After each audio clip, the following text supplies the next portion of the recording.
Hello बच्चों, let's read the question. Which of the following statement is true? A option यहाँ पर दे रखा है lanthanum is the first element of lanthanides.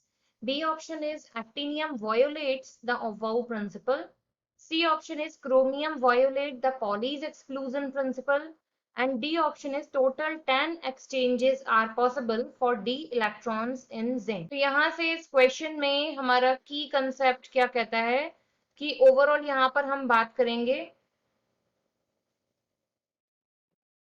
Elements के electronic configuration के ऊपर, क्योंकि ये जो सारे रूल्स हैं हमारे वाउ और पॉली, ये भी इन्हीं को लेकर बनाए गए हैं.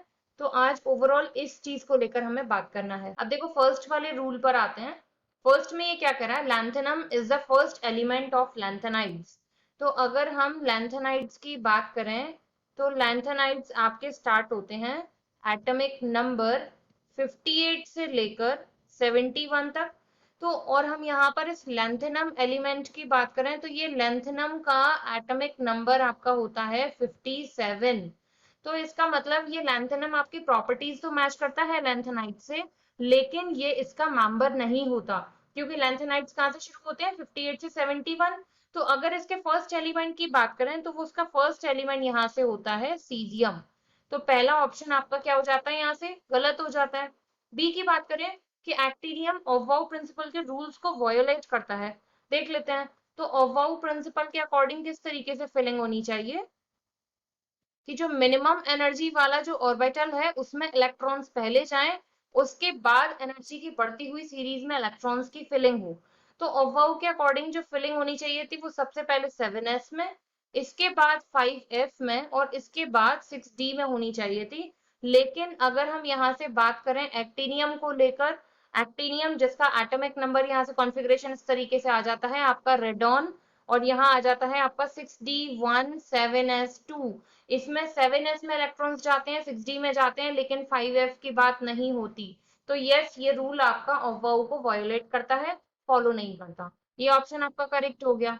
सी की बात करते हैं कि क्रोमियम जो है वो वायोलेट करता है पॉलीज एक्सक्लूजन प्रिंसिपल को. तो पॉलीज के अकॉर्डिंग एटॉमिक नंबर क्रोमियम का 24.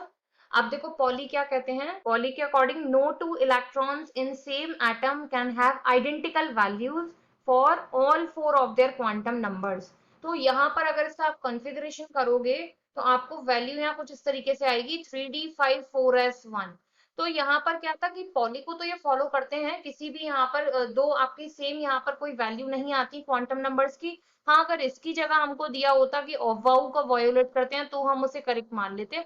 पॉली को ये वायोलेट नहीं करता. ये ऑप्शन यहाँ से आपका हो जाता है रॉन्ग. ऊपर वाला भी ए ऑप्शन भी रॉन्ग हो गया था. डी की बात कर लेते हैं. डी ऑप्शन में कह रहा है टोटल 10 एक्सचेंजेस आर पॉसिबल. तो देखो जिंक की अगर हम बात करें जिसका एटॉमिक नंबर हो जाता है 30, कॉन्फ़िगरेशन इसका यहाँ किस तरीके से हो जाएगा आपका आर्गन 3d10 4s आपका हो जाएगा यहाँ से 2. तो अब देखो इलेक्ट्रॉन्स डी ऑर्बिटल में कंप्लीटली फिल्ड हो गए हैं. तो जब कंप्लीटली फिल्ड इलेक्ट्रॉन्स है तो यहाँ पर कोई एक्सचेंज पॉसिबल नहीं होगा. तो ये ऑप्शन भी आपका हो जाता है यहाँ से रॉन्ग. ट्रू ऑप्शन आपसे मांगा गया था तो बी आपका यहाँ से हो जाएगा correct answer. I hope you understood well. Thank you.